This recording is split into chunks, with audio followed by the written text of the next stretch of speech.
Proverbs chapter 22 verse 15. Sabi dito, foolishness is bound in the heart of a child, but the rod of correction shall drive it far from him. Let's pray. Panginoon, makapangyarihan sa lahat, salamat po sa ibinigay niyo po na oras. Kami po ulit ay matututo ng inyong salita. Dalayan po namin na kayo po yung mangusap sa bawat isa at bigyan niyo po kami, Panginoon, ng wisdom. At nawa, Panginoon, maging pagpapala po ito sa atin. At dalayan po namin, nawa ay patawarin niyo po kami, Panginoon, sa mga nagawang kasalanan upang kami po ay karapat-dapat, Panginoon, sa inyo. Ito po madalangin sa pangalan ni Jesus. Amen. Yan.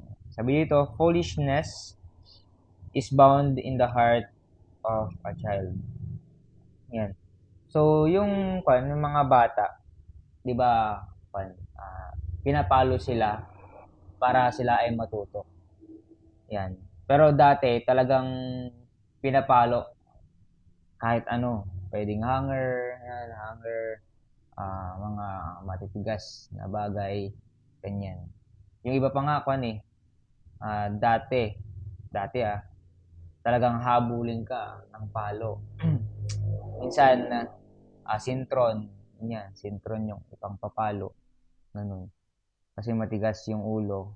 Yung iba naman sinasabit sa sako, tapos minapalo, iba sobrang kulit din. Tapos dati yon, pero ngayon iba na. Hindi na yung talagang pinapalo. Yan, may nahon mong turuan, sabihan, ganun. At hindi na siya kagaya dati na yung iba, yung pinakauna pa yung mga matanda, talagang babatuhin pa ng hanger, ganyan. Diba? Babatuhin, o kaya tsinelas, sobrang sakit. Tapos kung saan-saan pinapalo, ganyan. Dahil nga gusto yung matuto. Pero ngayon, iba na ngayon. Hindi na yung iba, ayaw nilang paluin ng hanger, ganyan, ayaw nilang disiplinahin. Kagaya dun sa school, hindi na raw pwede paluin yung mga bata. Ano, kasi nga, possible na tawag ito yung mga teacher. Yan, pwede lang idarom, ganyan, kasi pinalo. Ganyan. Which is tama naman na pwede namang sabihan ng maayos. Ganyan. Pero kasi, dito kasi sa Bible, kailangang paluin para matuto. 'Di ba? Para ma-realize ng bata na hindi pwede, which is tama siya na kailangan tawag dito, yung tamang pamamaraan. Like for example, meron talagang pamalo. Yung pamalo is para sa puwet, hindi sa ulo, hindi sa kamay. Ganun. Pwede siguro pag dito. Pero yung iba nakita ko yung mga nagdisiplina sa mga bata, yung pamalo nila, meron pang Bible verse, ganyan. Papaluin nila. Sabi nila, papaluin kita anak dahil mahal kita. Ganyan. Dahil nga maganda yung pangitungo nila. Ganun. Maganda yung ganun, yung pinapalo pa rin, sinasabihan. Ganun. Tapos, yung pamalo, siyempre walang mga bakal, ganun, or manipis siya. Talagang matututo. Ganyan. Kaya, yung bata, yung minsan, yung mga talagang merong, yung parang pinag-iisipan ng mabuti ng magulang kung paano disiplinahin yung bata. Kasi karamihan din yung iba, hindi nila iniisip ng maayos kung paano nila disiplinahin yung bata. Yan.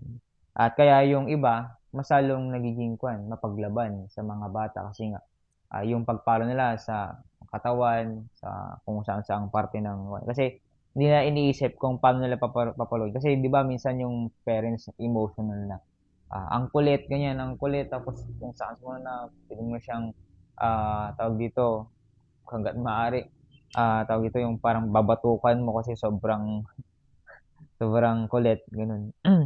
Kaya,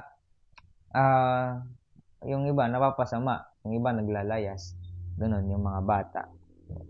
Pero sabi dito, foolishness is bound in the heart of child, but the rod of correction, yan, shall drive it far from him. So kung ang mga bata, dinidisiplina, 'di ba? Disiplina, 'yan, habang bata pa. Kasi yun nga, start early.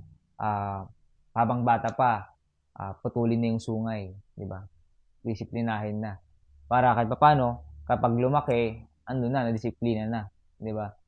Pero meron ding time na kapag lumaki, kahit malaki na siya, may mga environment na gagayahin niya. May garilyo, iinom, o kaya maglalayas, ganyan. Kung yung mga bata, disiplina habang bata pa, yan, pinapalo, sinasabihan na tawag ito, para matuto. Siyempre ganun din sa atin, mga binata or pwede ba mga maedad na ganun. Kasi possible na ayaw nilang gawin yung bagay na tama. Yan. Na tayong mga tawag ito, mga dalaga, binata, wala nang magpapalo sa atin, siyempre. Di ba? Sino ba yung pinapalo dito? Di ba? Wala. Wala nang pumapalo. Kanina si Sir Kwan. Hello, hindi. Di ba karamihan kapag nasa age na, nasa 18 to 19, wala lang, hindi na tayo papaluin. Di ba?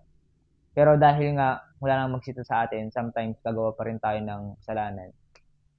Yan. Sa atin, ang pwede natin gawin, isipin natin yung sarili natin, na kumbaga, may commitment tayo o may nagawa tayong kasalanan, hindi natin nagawa. Ayun, nagawa natin yung kasalanan. Pwede natin disiplinahin yung sarili natin sa pamamagitan ng, like for example, hindi tayo, kapag ginawa ko to, kung gumawa ko ng kasalanan, hindi ako kakain ng breakfast or lunch. Kung nagawa ko yung kasalanan, so, consequence sa akin, hindi mo na ako kakain. So, sa next time, mamamotivate na, para kakain ako ng lunch or breakfast, hindi ko gagawin to. Or yung commitment ko para sa Panginoon, gagawin ko to para makakain ako. Kumbaga, may motivation tayo. Kasi nga, tayong mga binata, dalaga, tapos may edad na. Hindi tayo sisitayin, hindi tayo papaluin. Kaya kailangan natin disiplinahin yung ating sarili. At habang niya tayo mga 18 to 19, 20, ganun. Dinidisiplina na. Yung iba, like yung sa kangkong chips, yung may-ari, noon. 17 pa lang start na eh. Tapos nagbo-boom na siya 18. Meron ng sasakyan, ganun. Tapos yung principle niya, entrepreneurship kasi yung parang kaisipan niya. Na mag-start ako ng bata pa lang, mag-start na ako. Disiplinahin ko yung sarili ko. Start early. Kasi yung kaisipan niya, na kapag 25 na ako, 30 na ako, magre-retire na siya. Madami na siyang pera. Which is good, di ba? Bata pa lang siya, tinitrain niya na, magpupuwet na siya. Hindi siya nakipag kasalamuha, hindi siya nakapagbarkada, hindi siya umiinom, hindi siya nakipag disco, ganyan, labas ng bar. Di ba kapag young people ka, galikan mo, parang sulitin mo, ganyan, magpakasaya ka. Pero yung may-ari ng Kampon Chips, yung kaisipan niya, bahala sila dyan. Sa ako, i-grind ko to, magpupuwet ako, gagalingin ko sa business. Ngayon, nakakuha niya na yung reward niya. Which is, nisip ko rin, napakabata niya. Pero ang ganda kasi nung kaisipan niya, na bata pa lang siya, tinitrain niya na yung sarili niya. Ngayon, nakuha niya na yung reward. Nagiging maganda na yung kanya. Kung ano yung financially free na siya, paunti-unti. Ganun. At ganun din tayo, na pwede nating i-push yung sarili natin, na disiplinahin. Kasi nga, wala nang papalo sa atin eh. Pero andyan ang Panginoon na Ama natin. No, hindi natin disiplinahin yung sarili natin, ang Panginoon may curse na ibibigay once na ginawa nating kasalanan. Kaya habang ang Diyos hindi pa tayo pinapalo, paluin natin yung sarili natin sa pamamagitan ng, yun nga, example ko, hindi ako kakain ng breakfast kapag ginawa ko yung masama. Para kahit paano, maramdaman natin yung palo na nagugutom na tayo kasi ginawa mo yun eh. Kasalanan na yun. Kaya iba rin kasi iba rin kasi pag yung nadisiplina na, ano, at the age of ganito, 17. At meron din yung iba na sinasabi na sobrang aga, parang hindi na na-enjoy yung pagiging bata. Hindi mo na na-enjoy yung pagiging young people mo. Pero, ano bang mas maganda? Mas maaga ka bang mag-train mo na yung sarili mo, tapos ibabalance mo, or magpakasaya ka muna, isip bata ka muna, ganyan. O di mas maganda na lang na habang nag-grind ka, binabalance mo. O ganito, habang nag-work ako, ganyan. O di laro-laro ako ng basketball, makipagsalamuha na ako, sala ako sa camp, ganyan. Camp sa young people. O di ba, balance. Kasi andun yung disiplinado ka na eh, yung may time. Kaya merong time na kapag kasi nag-alarm ako, ganyan. Tapos kapag mga 4 na 5, o late na, kapag late na ako gumising, inisip ko agad na discipline. Kasi wala namang walang unlimited talaga dito sa mundo. Kumbaga, puro limited. Ang kailangan na lang, discipline. Disiplinahin mo sarili mo. Na kapag nag-alarm na, tayo na agad. O kaya, kuhan ka muna, kaya paano, para hindi mahilo. Kapag nalilate na ako, nainis ako sa sarili ko. Discipline nga. Kaya next time, masagahan ko. Kumbaga yung momentum kasi kapag tuloy-tuloy, na late na naigising, tuloy-tuloy na yon. Pero kapag yung sa akin, pag late ngayon, nyari 6, 7, dapat ma-block ko yan, makat ko siya kinabukasan. Kasi kapag na tuloy-tuloy yung momentum, ngayon, late ako, tapos late ulit bukas, late ulit, tuloy-tuloy na yun. Kaya yung nangyayari, pag nangyayari yun, kinakat na agad. Ganun. Yung mga ganun sitwasyon na maramdaman natin na maging disiplinadong yung people. Ganun. Kaya habang bata pa lang tayo, yan, disiplinahin natin. Kasi kapag nadisiplina tayo, may discipline tayo sa sarili, maganda yung ating kahinatnan in the future. Meron tayong reward na makukuha. At yung kagabi, kasi sa akin nagre-research series ako eh. Especially kapag Christian, ganyan. Sila Dandan, sila Bibo. Kaya tanong ko sila, anong mas gusto niyo? Mauna or mahuli? 'Di ba? 'Di ba? Merong lumalago na sa as Christian maaga. May lumalago rin na late. Ganun. Kaya tanong ko sila kung anong mas gusto nila. Yung iba, una, ganun. Kasi as early, mas maganda. Meron din naman yung natitisod. Grind ng grind, ang aga, tapos natitisod, isang nangyayari, nabuburn out. Diba? Nabuburn out kasi nga, aga niya, tapos ang bata pa niya. Meron din naman yung huli. So, late na siya. So, sa una pa lang, wala, hindi mo makita, hindi siya lumalago, hindi siya, yun nga, nag-grow. Kasi nga, late pala siya. Kasi meron namang ganun, late. Pero ang maganda, nag-grow siya. Tapos, naging successful din. Pero ang din doon, yung mahirap din doon, matanda na. Di ba? Tapos yung parang, for example, matanda ka na, yun, tapos yung successful ka na. Yung mga dati mong gagawin sana na bata, di ba? Hindi mo nagagawa. Ganun. Nag-research ako, anong mas maganda. Pero actually, wala na, lang naman eh. Wala naman eh. Kung competition, kung walang competition, same at same, especially sa pagiging Christian, hindi naman competition yan eh. Depende yan sa paglilingkod sa Panginoon kung talagang sapat tayo. Kaya inisip ko yon na anong mas maganda. Depende na lang sa sitwasyon kung anong mas gusto mo. Ganun. Kaya inisip ko na okay rin na una ka, basta wag ka lang ma-burn out. Wag ka lang matisod, wag kang kasi pag nauna ka nga, tapos sa huli, bagsak ka naman, nag-quit ka naman, nagpakamatay ka, wala rin. Kaysa yung mas maganda rin na sa huli ka, late ka nag-grow, kasi ini-enjoy mo pa, ganun. Late ka na ganito, kasi may mga sitwasyon. Depende sa sitwasyon. Kasi same, basta walang competition, same at same pa rin yun. Pero, kung pwede naman na mas maaga, yung parang sa akin, na maaga akong mag-fail, maaga ako makapag-recover. Diba? Yan, nag-fail ako ng ganito, makapag-recover ako agad. Kaya dapat, wag akong ma-burnout. Nagpa-advise ako kay pastor na paano, sir, pastor, pag na-burnout ka, business, sa Christian, pagiging mo, sobrang active mo sa church. Ganyan. Sa kanya, sabi niya, tawag dito, yung, kumbaga, ginagawa na lang niya as duty. Like for example, ama ka, may mga anak ka, parang yung hinain ng mga manok, di ba, pinaprotektahan. Hinihintay siya na may pagkain. Yung inisip niya na kasi nga, kapag wala siyang may papakain sa mga anak niya, walang kakainin. Di ba? Ganun yung isipin na lang. Kaya kasi sometimes ma-burn out ka. At kailangan magpahinga. Yun yung the best. Magpapahinga pero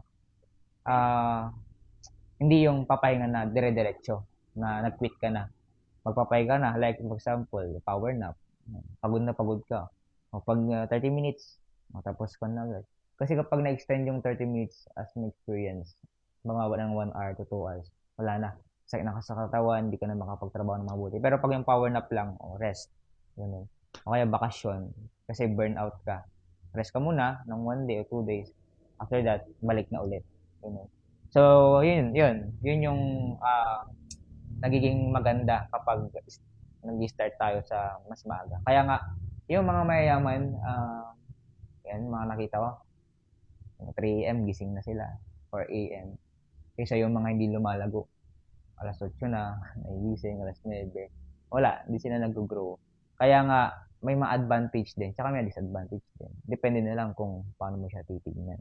Kaya sana, ngayon, huwag tayong procrastinate. Gawin na natin yung dapat nating gawin.